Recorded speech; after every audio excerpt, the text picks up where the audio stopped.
Sa mga nagtatanong mga lods kung paano ikabit ang roller guide na ito, roller sa sliding door, ganito lang mga lods ha. So ito yung hindi nakabit, saka ito yung nakabit na. So ganyan mo lang yan lods. Ganyan. So magbutas ka dito, huwag mo lang isagad doon. Yan, huwag mo lang isagad.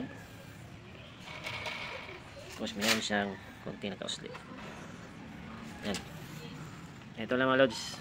Butasan mo lang dyan, tapos i-screw mo yan. At din dito sa baba, dalawa kasi yun eh.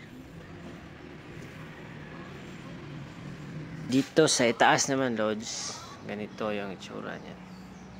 So ito yung nakabit na, pwede mo siyang tulak pataas kasi yan yung maglalak para hindi matumba yung pinto.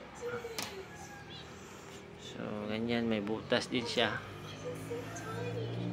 Ganyan itsura niyan lods ha. Ganyan. Okay. So ganyan itsura niyan. Screw mo lang yan. Pati dito sa baba. So partner yan. Okay, thank you for watching. So kung gusto mo mag-order ng ganito mga idol, check mo lang sa yellow basket or sa comment section. Thank you.